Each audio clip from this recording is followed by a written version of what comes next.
교회가 해야 할 일, 교회만이 할 수 있는 일이 뭘까요? 섬김, 구제, 전도, 선교, 교제, 성만찬, 침례식. 나열하려면 되게 많겠지만 초대교회 때부터 지금까지 핵심 중에 핵심이었던 것은 바로 티칭과 프리칭입니다. 교회는 성경을 가르치는 곳이고요. 말씀을 있는 그대로 설교해야 합니다. 그런데 세상도 티칭은 하고 있어요.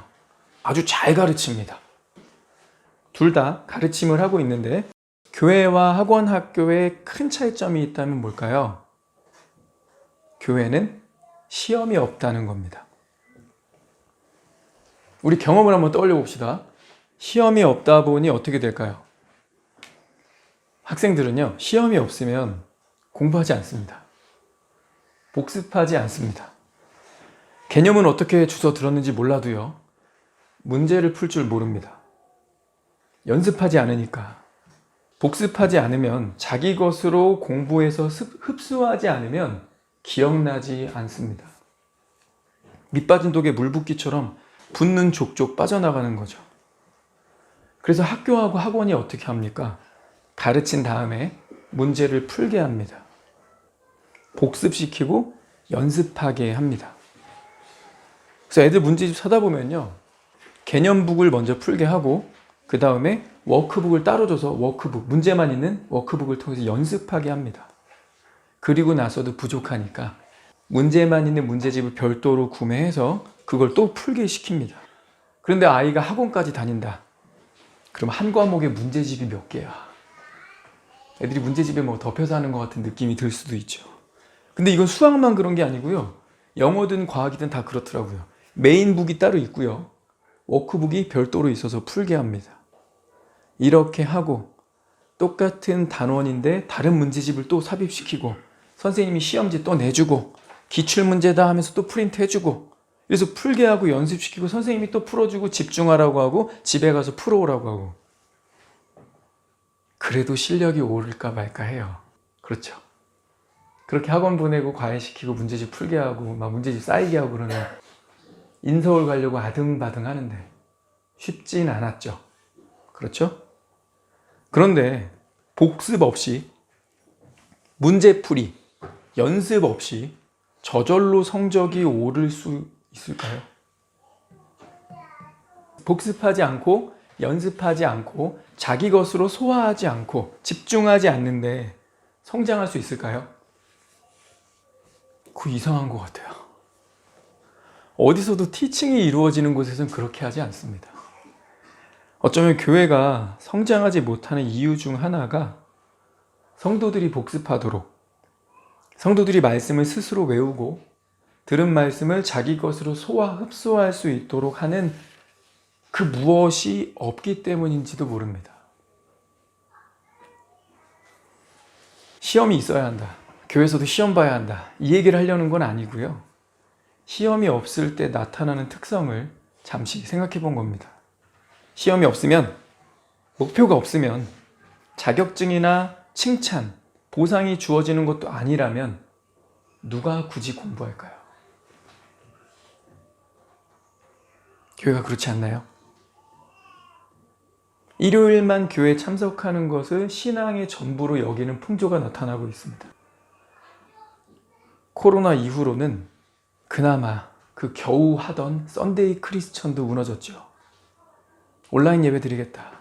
줌으로 예배 참여하겠다. 유튜브로 예배 로그인해서 듣겠다. 고 합니다. 말씀을 공부하는 것은 전문인 사역자의 영역이고 묵상과 큐티하는 것은 몇몇 성숙한 신자들의 몫이며 스스로를 적당한 평신도 범주에 집어넣고 교회하고 거리를 유지하려고 합니다. 그런가요? 이거 누구 얘기일까요? 그래서 오늘날 인기 있는 설교는요, 카타르시스, 뭔가 뭉클, 인상적인 그 감정을 느끼게 하는 예화 중심의 중요한 거 떠 있어요. 짧은 설교입니다. 감정적 자극을 유발하는 예화 중심의 짧은 설교. 어떤 것 같아요? 전형적인 세상의 대세를 반영한 거죠. 아니, 세상이 어떻게 해요?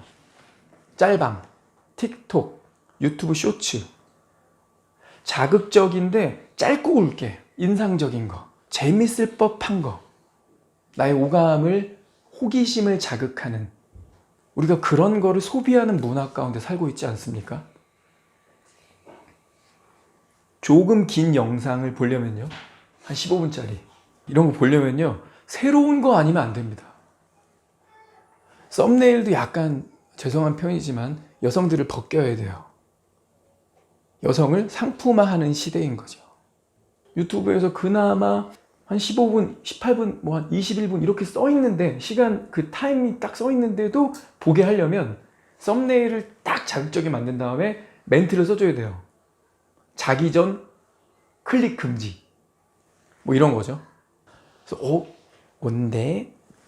근데 썸네일이 그러니까 한번 이런 거 나와 클릭은 해보고 싶게 만드는 거죠. 새로운 거 아니면 안 됩니다. 도파민이 안 나온대요. 새로운 것만 연신 찾아 나서는 세대입니다. 그런데 안타깝게도요, 교회가 세상에 뒤처지지 않으려고 세상을 벤치마킹하기 바쁩니다. 새로운 거.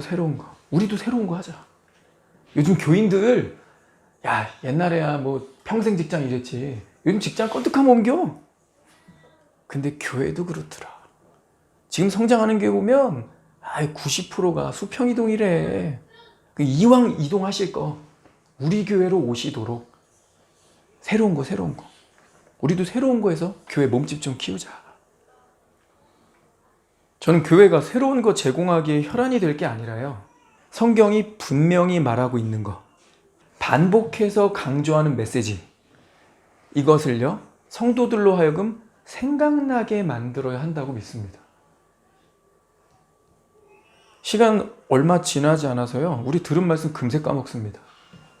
교회 문 열고 나가면서 대중교통을 이용하든 자가를 이용하든 스마트폰 열고 바로 자극적이고 재미를 주는 짤방 쇼츠 몇 개 보면요, 말씀 들은 거 대부분 그냥 밀려나가요. 오늘날의 교회 현실은요, 설교를 잘해도요 금세 잊혀지고 짤방 쇼츠 세상적인 클릭 몇 번에 밀려나간다는 거죠. 우리 베드로 사도는 이런 시대가 올 걸 알고 있었나 봐요. 그래서 오늘 저와 여러분이 읽은 본문이 뭡니까? 너희가 이것을 알고 있다고 전제합니다. 너희가 이것을 알고 있지, 이미 진리에 서 있지, 그러나 내가 항상 너희에게 생각나게 하려 하노라. 내가 이 장막에 있을 동안, 무슨 말이에요? 내가 살아있는 동안 너희를 일깨워 생각나게 함이 옳은 줄로 여긴다. 생각나게 하려노라. 생각나게 함이 옳은 줄로 여긴다. 그래서 내가 떠난 후에라도 어느 때나 이런 것을 생각나게 하려 하노라. 와우. 내게 절 속에 생각나게 하려 한다. 생각나게 하는 것이 옳은 줄로 여긴다. 그래서 어느 때라도 이런 것을 생각나게 하려 하노라. 베드로는 똑같은 얘기를 반복해서 분명하게 말하고 있죠. 반복했고 강조했고 분명하게 말했습니다. 이거 생각나야 된다. 어느 때라도. 생각나는 것이 옳은 것이야. 생각나야 돼. 이거 학원이나 학교가 하고 있는 티칭이랑 맥을 같이 하죠. 선생님이 화이트보드에 쓰고 개념 설명해주고 예제 몇 개 풀어볼까? 예제 풀어주고, 자, 그 다음에 한 장 넘기면 연습 문제 나오지. 3번, 7번, 11번 3개만 풀어보자. 자, 지금부터 풀어봐. 시간 좀 본 다음에 풀어봤어? 그 선생님 풀어볼게. 자, 그 다음 집에 가가지고 나머지 문제도 다 풀어갖고 와. 그리고 두 번째 거 워크북 있지? 37페이지. 거기에 있는 문제들 다 풀어갖고 와. 이틀 뒤에 선생님이랑 같이 다시 해보자. 학원이 하는 일이 이런 거잖아요. 반복하고 연습시키고. 왜요? 목적이 있는 거죠? 생각나게 하려고. 그래서 애들 중간고사 학교에서 볼 때, 기말고사 볼 때, 이 내신으로 이 몇 등급 맞았느냐로 대학교 갈 때 결정 내는데, 내신 중요하니까 애들 시험장 들어갔을 때 떨지 않게, 생각 안 나가지고 선생님 왜 생각이 안 나지, 이게 뭐였더라, 이거 안 하게 하려고 연습시키는 거잖아요. 복습시키는 거잖아요. 반복하는 거잖아요. 기억나게 하려고. 그죠? 오늘날 교회가 안타깝지만 이걸 안 하고 있다. 이게 교회가 안 되고 있다는 거예요. 설교도 매주 새로운 본문, 새로운 주제, 새로운 예화. 근데 그거를 맛깔나게. 말씀은 생각나게 하려 한다. 생각나게 하는 것이 옳다. 어느 때라도 생각나야 한다. 이렇게까지 얘기했는데 우리는 생각하지 않는 경향, 생각하지 않게 하는 방향으로 가고 있지는 않습니까? 그래서 저는 질문이 중요하다고 믿습니다. 매주 새로운 거 이런 거 할 게 아니라요. 복습하면서 잊혀질 만한 거 끄집어내고 밀려나가려고 하는 거 딱 잡아서 여러분 스스로 생각할 수 있도록 질문하는 거. 질문이 필요해요. 인상적인 설교가 아니라 생각하게 하는 질문이 필요합니다. 복습을 통해 밀려나간 메시지들 종합해보고 질문을 통해 자기 모습을 정직하게 진단해서 회개하고 믿음에 이르기를 축원합니다. 지난 4주간 달란트 비유, 삭개오 이야기, 감사한 사마리아인, 선한 사마리아인 연속으로 이렇게 4개의 본문을 살펴봤습니다. 베레아 사람들은 데살로니가 사람들보다 더 신사적이어서, 그게 신사적이라는 표현이 좀 아쉽다 그랬죠? 더 고결하여서. 이 베레아 사람들이 데살로니가 사람들보다도 더 고결하여서 어떻게 했대요? 날마다 말씀을 묵상하고 과연 그러한가 질문했대요. 그랬더니 믿는 자가 많았다. 우리가 믿음을 가지려면, 그래서 우리가 성장하려면, 순종하려면, 열매를 맺으려면 뭐 해야 된다는 거예요? 질문해야 된다는 거예요. 말씀을 날마다 가까이 하면서 자꾸 질문하라는 거예요. 그러면 성장할 수 있대요. 마태복음 25장 가봅시다. 마태복음 25장의 달란트 비유는요, 주일학교 시절 어린아이 때부터 공과 공부에 나오는 단골 메뉴죠. 하나님은 구원받은 성도에게 달란트, 곧 재능과 은사를 주신다. 우리 열심히 헌신하고 주님을 섬겨서 주인 되신 예수님께 착하고 충성된 종아 칭찬받자. 5달란트든 2달란트든 예수님은 똑같이 칭찬하셨다. 그러니 남이랑 비교하지 말고 열심히 남기자. 앞서 말한 이 달란트 비유의 교훈들 적절하고 맞습니다. 그런 교훈들을 이 본문에서 끄집어낼 수 있어요. 좋은 요소들을 잘 다룬 겁니다. 그런데 우리가 간과하고 있는 게 있다면, 1달란트 받은 사람, 아무것도 하지 않고 땅에 묻어둔 사람, 이 사람의 운명입니다. 이게 굉장히 중요한 건데 이걸 놓치고 있어요. 그냥 많이 남겨야 된다. 하나님은 재능을 주신다. 남이랑 비교하지 말자. 하나님께 칭찬받자. 이쪽에서 우리가 약간 무게중심을 1달란트 받은 자의 운명으로 옮겨야 합니다. 왜냐하면 예수님이 그 사람의 운명을 선언하시면서 끝나요. 아이고, 아무것도 안 하니 예수님께 혼나지. 잘 좀 하지. 이런 수준이 아니라고요. 달란트 비유는요, 이 사람을 향한 예수님의 선포, 예수님의 저주스러운 선언으로 끝납니다. 어쩌면 이게 피날레예요. 이게 피날레라서 우리가 이걸 주의해서 봐야 합니다. 왜죠? 교회 안에 이런 사람이 있거든요. 이런 사람 없으면 예수님이 이걸 피날레로 하셨어도 우리도 관심 안 가도 됩니다. 교회의 현실에 1달란트 받은 자처럼 하는 사람이 없다면, 그런 사람이 있어도 매우 소수라면 예수님이 강조했어도 우리한테 별로 중요한 게 아니겠죠. 그러나 우리 현실적으로 돌아보면 이런 사람이 있는 것 같아요? 없는 것 같아요? 적지 않은 것 같은데요. 성경이 분명히 말하고 있는 게 뭡니까? 예수님은 돌아오신다. 그리고 돌아오시면 심판하신다는 거예요. 다 믿었어.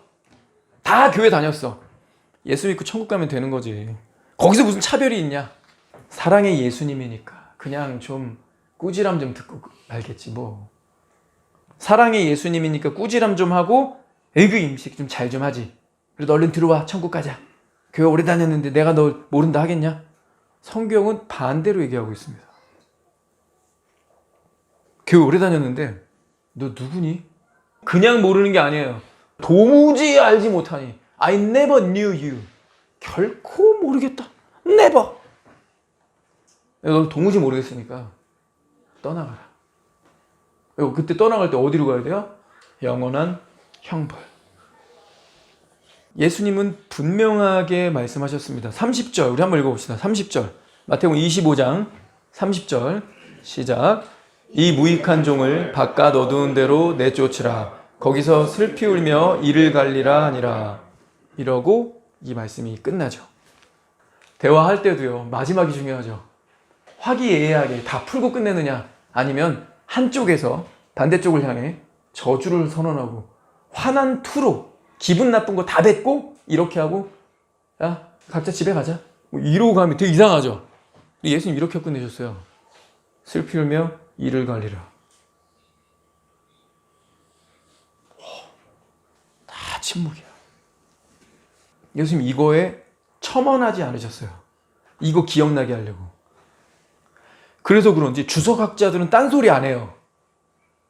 똑같이 얘기해요. 어느 주석을 보나. 이 표현은 영원한 징벌을 상징적으로 표현한 것이다.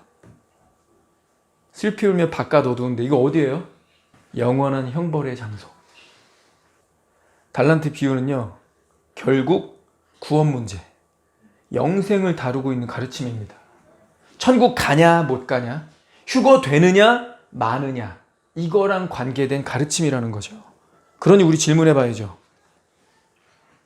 5달란트, 2달란트 받은 사람 즉시 가서 열심히 장사하여 남겼습니다. 그리고 그들은 예수님이 돌아오셨을 때 칭찬받고 보상받으며 어린 양의 혼인잔치에 들어갑니다. 저와 여러분은 주님이 맡기신 시간, 주님이 맡기신 돈, 에너지, 재능 등을 하나님의 나라와 영광을 위해 열심히 사용하고 있습니까? 이 비유는 남기는 것, 그 얘기하고 있어요. 저와 여러분은 받은 것을 열심히 사용하여 남기고 있습니까?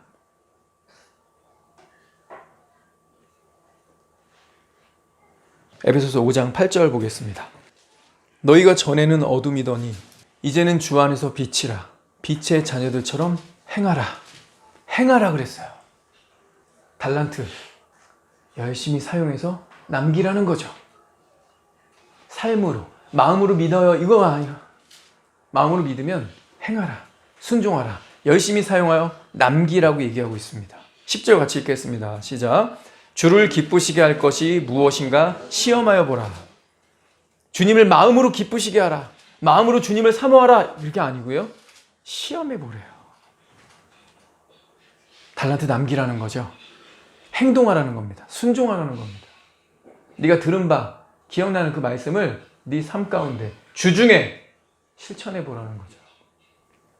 15절. 그런즉 너희가 어떻게 행할지를 자세히 주의하여 지혜 없는 자같이 알고 오직 지혜 있는 자같이 하여 세월을 아끼라. 때가 악하니라. 저와 여러분은 시간을 아끼고 있습니까? 하나님이 주신 시간, 하루하루, 일주일, 내게 주신 물질, 내게 주신 재능과 내게 주신 에너지, 내가 가지고 있는 이 자원들을 달란트 비유의 교훈처럼 우리는 열심히 주님을 위하여 사용하고 또한 남기고 있습니까? 주님 만났을 때 주님이 나를 앞에 두고 결산하신다라고 성경은 약속했는데 주님이 나를 바로 목전에 두고 선아가 너 그 긴 인생 동안 뭘 남겼니? 우리가 받은 재물, 받은 시간들을 하나님의 나라와 영광을 위해 주변 사람들에게 풀어 나누고 섬기고 봉사하라는 거잖아요. 복음이라는 목적으로 다른 사람의 마음을 얻고자 희생하고 섬기라는 거잖아요. 그것들 하나님이 카운터 하신다는 거예요. 그거 하나님이 결산하신다. 저와 여러분이 주님 만났을 때 무엇을 남겼다고 말하겠습니까? 자기를 쳐서 복종케 하며 그리스도를 닮고자 노력하여 얻은 거룩한 성품을 남겼습니까? 잃어버린 영혼들을 향한 긍휼과 사랑의 마음으로 주변인에게 관심을 갖고 복음을 증거했습니까? 섬기고 있습니까?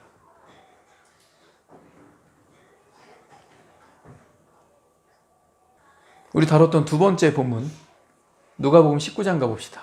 삭개오 이야기죠. 삭개오 이야기 역시 구원 문제를 다루는 스토리입니다. 예수님의 결론이면서 그분의 선언을 봅시다. 9절. 예수께서 이르시되 오늘 구원이 이 집에 이르렀으니 이 사람도 아브라함의 자손이미로다. 10절. 인자가 온 것은 잃어버린 자를 찾아 구원하려 함이니라. 예수님이 두 번이나 말씀하시면서 쐐기를 딱 박으시죠? 예수님이 오신 목적이 잃어버린 자를 찾아 구원하는 것인데 최소한 적어도 삭개오는 여기 반드시 포함되어야 되겠죠. 삭개오 때문에 이 말씀 주신 거잖아요. 삭개오는 예수님을 만났습니다. 그리고 예수님을 만나고 나니 그동안 자기가 추구해온 모든 것이 물거품처럼 무의미하게 느껴졌어요. 예수님의 거룩한 빛, 하나님의 임재 앞에서 그는 즉시로 변했습니다. 예수님이 삭개오의 병을 고쳐주거나 뭐 그런 거 아니에요. 삭개오가 귀신 들려 있었는데 예수님 오셔서 온전하게 해주셨다. 그런 것도 아니에요. 삭개오는 예수님한테 사실 뭔가 받은 게 없는데 오히려 자기가 재물이 좀 있고 여유 있어서 자기 집에 초대해서 맛있는 거 공개해 드린 거잖아요. 상황이 중요한 게 아니라는 거죠. 그죠? 예수 그리스도의 임재 앞에 고꾸라졌습니다. 그분에게 가까이 가고 그분 곁에 있으니까 그냥 변해요. 그렇다면 저와 여러분이 나는 간증이 별로 없다. 하나님이 내 삶에 스페셜한 어떤 사건들을 주지 않으신다. 레미제라블의 장발장 같은 왜 그런 것도 없고 난 예수님을 만난 뭐 특별한 그런 게 없어. 없어요. 누가 없죠? 삭개오가 없어요. 그런데 그는 예수님의 임재 앞에 바로 완전히 변했습니다. 저와 여러분도 그럴 수 있다고요.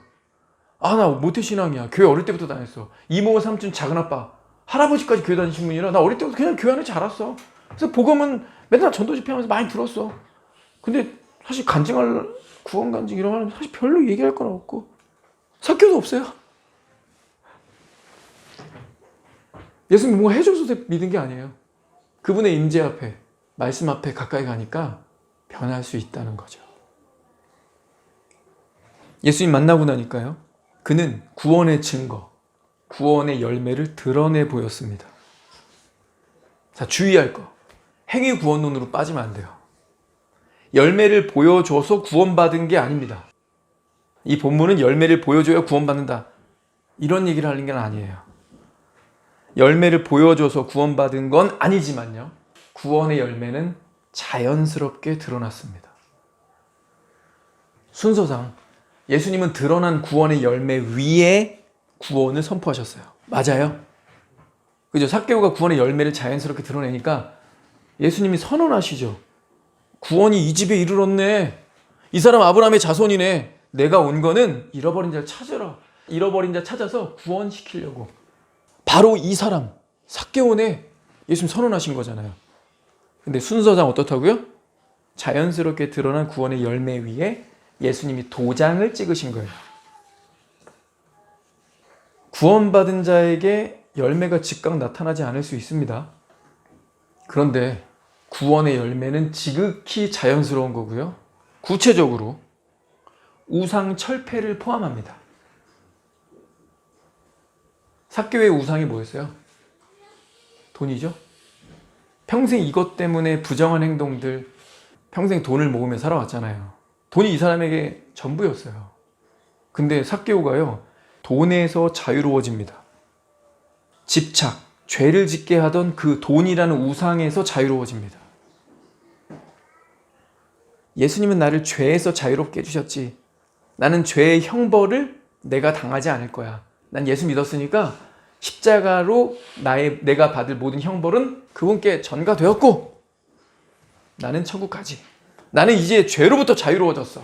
진정한 자유인이 됐어. 근데 그 죄가 어떤 죄인데요? 이 생각 안 하는 것 같아요. 그러니 안 변하죠. 열매 안 나타납니다. 에베소서는 그러죠. 도둑질하는 자는 다시 도둑질하지 말래요. 거짓말하던 자는 다시 거짓말하지 말래요.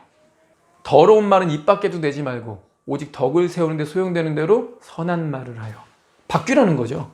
거짓말했었으면 하지 말고, 도둑질했으면 하지 말고, 음행하던 사람 음행하지 말고, 구체적으로 지적해 줍니다. 이렇게 안 하면 사람들이 두리뭉실 죄에서 자유를 얻게 함은 보혈의 능력, 주의 보혈. 그리고 끝나요. 내 죄가 뭔데요? 내 우상 숭배가 뭔데요?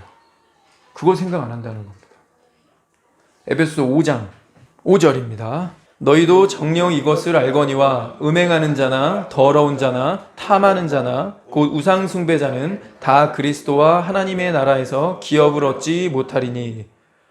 저 말씀이 분명하게 말하고 있는 것부터 갑시다. 하나님의 나라에서 기업을 얻지 못한다. 천국 가는 거예요? 못 가는 거예요? 하나님 나라 들어간다는 거예요? 못 들어간다는 거예요? 혹시 이렇게 생각하고 있는 거 아니에요? 하나님이 상급으로 이 정도 땅 몇 마지기 떼줄 수도 있는데 너는 그냥 거기 서 있어. 네 명의로 된 땅은 하나도 없어. 너는 기업을 얻지 못해. 너 이렇게 살았잖아. 우상 숭배하면서 음행하고 더럽고 탐하면서. 응? 네 지분은 하나도 없어. 대신 지옥은 아니야. 왜? 교회 오래 다녔으니까. 침례 받았으니까. 딴 사람들 교회 다닐 때 너도 그게 섞여가지고 댕기긴 했으니까 천국으로 받아는 준다. 근데 네 몫의 땅은 하나도 없다. 그러니까 잘 좀 하지 이놈아. 이런 걸까요? 주석학자들 뭐라고 할까요? 하나님 나라에서 기업을 얻지 못한다. 이 표현을 어떻게 이해할까요? 천국은 가는데 보상이 없다? 천국은 가는데 땅이 없다? 누구도 그렇게 해석하지 않습니다. 이 표현이 어떤 걸 상징하는지, 이런 표현들이 다른 데서는 어떻게 나오는지 다른 말씀들하고 비교해 보니까 우상 숭배하는 자가 천국에 들어가지만 땅만 못 얻는다는 건지 아니면 거기 못 들어간다는 건지 다른 본문들하고 비교해 보니까 이거 안 된다는 거예요. 그러니까 하나님 나라 못 들어간다라고 분명하게 얘기했죠. 성경이 분명하게 얘기한 건 우리가 분명하게 받아야 돼요. 성경이 반복하고 있는 건 우리가 생각해야 합니다. 너희가 정녕 이것을 알거니와. 이미 알고 있던 거였네. 에베소 교인들 알고 있었네. 이런 자들은 하나님의 나라 못 들어간다는 거. 너희가 진짜 알고 있지? 그지? 알고 있지? 뭘 알고 있어? 음행하는 자, 더러운 자, 탐하는 자, 곧 우상 숭배자. 더러운 자 뭘까요? 위에 흐름에 나와요. 3절에 음행과 온갖 더러운 것과 탐욕은, 4절에 누추함과 어리석은 말이나 희롱의 말, 마땅치 않다. 음행하는 자, 더러운 자, 탐하는 자. 더럽다고 얘기하는 거예요. 탐해서는 안 되는 거 탐한다는 거예요. 이 죄 남자만 지을까요? 탐하는 거, 탐심, 남자만 지을까요? 인정받고 싶고, 주목받고 싶고, 사람들이 나를 원했으면 좋겠고, 이걸 다른 말로 두 글자로 뭐라고 하죠? 인기라고 하죠. 좀 더 고급스러운 용어로 바꾸면 명예라고 하죠. 이 욕구 남자한테만 있나요? 성경은 성차별하지 않습니다. 열에 없다는 거예요. 음행하는 자, 더러운 자, 탐하는 자, 다 뭐라고요? 우상 숭배자. 골로새서 3장 5절. 그러므로 땅에 있는 지체를 죽이라. 곧 음란과 부정과 사욕과 악한 정욕과 탐심이니 탐심은 우상 숭배니라. 탐심 없는 사람이 어딨나? 견물생심, 보면 갖고 싶고 소유하고 싶고 저걸 내가 가짐으로써 주변 사람들에게 인정받고 싶고, 우리 그 마음에서 믿잖아요. 탐심이 뭐래요? 우상 숭배니라. 근데 이 탐심이 앞에 있는 거 다 싸잡아요. 음란. 왜 부정을 행할까요? 갖고 싶으니까. 내가 저 돈을 갖고 싶으니까. 내가 저 자리에 올라가고 싶으니까. 탐심 때문인 거예요. 사욕. 당연한 거죠. 악한 정욕. 넘어서면 안 돼요. 하나님이 정해진 경계선이 있어요. 자기 아내 외에는 no, never, 아무도 세대를 초월해요. 안 됨. 하나님 경계선 딱 정해놓으셨죠. 근데 왜 악한 정욕이에요? 건강한 정욕이 아니고 왜 악한 정욕이죠? 자꾸 넘어가려고 하니까. 상상으로 자꾸 그걸 품으니까. 그거 다 뭐래요? 탐심. 탐심이 뭐래요? 우상숭배. 근데 6절 이렇게 말합니다. 이것들로 말미암아 하나님의 진노가 임하느니라. 하나님의 진노는 받지만 천국은 간다. 이 말이 됩니까? 이 밸런스가 안 맞죠? 그러면 우리가 이 삭개오 본문을 통해서 키 작은 삭개오를 만나주신 예수님, 변화된 삭개오, 와, 이 이미지 아니에요. 이거 역시 구원 얘기하고 있습니다. 우리가 무슨 얘기하는 거예요? 나는 예수 믿는다고 하는데, 나는 교회를 다니는데, 구원받았다고 하는데, 나는 우상을 제거했는가? 저는 완전주의가 되자 뭐 이런 얘기하는 거 아닙니다. 행위 구원론자 이거 아닙니다. 나는 우상을 제거했는가? 우상을 제거했는가? 두 번째, 우상과 싸우면서 오늘도 우상을 철폐하고 있는가? 바울이 그랬잖아요. 나는 날마다 내 자신을 쳐서 복종케 한다. 왜? 날마다 유혹이 오니까. 날마다 샤워해야 돼. 기름 나오니까, 머리 떡지니까. 매일매일 세상이 내 안에 들어오려고 하고 나를 유혹하고 넘어뜨리려고 하는 유혹들이 있으니까, 나에게 시험거리들이 있으니까. 근데 난 생명이 있기 때문에 싸운다 이거예요. 나는 오늘도 우상하고 싸우고 있는가? 싸움을 아예 포기했다면 죽은 걸 수 있습니다. 죽은 것만 싸우지 않습니다. 시체는 샤워하지 않습니다. 세수하지 않습니다. 먹지 않습니다. 화장실 가지 않습니다. 꾸미지 않습니다. 않는 게 아니라 사실 못하는 거죠. 불가한 거죠. 생명이 없으니까. 저와 여러분이 오늘도 싸우고 있냐고요. 또 다른 질문. 삭개오처럼 나에게는 구원의 열매, 구원의 증거들이 나타나고 있는가? 우리 10주년입니다. 주변에 혹시 초청할 사람도 생각하고 계신가요? 이런 질문 해볼 수 있죠. 나는 과연 타인에게, 내 언니, 오빠, 형, 누나, 혹은 내 동생, 혹은 친척, 부모님, 혹은 오랜 지인에게, 내가 교회 다니는 거 다 아는데, 그 친구도 아는데, 직장 사람들도 다 아는데, 나는 타인에게 어떻게 나의 구원을 증거할 수 있는가?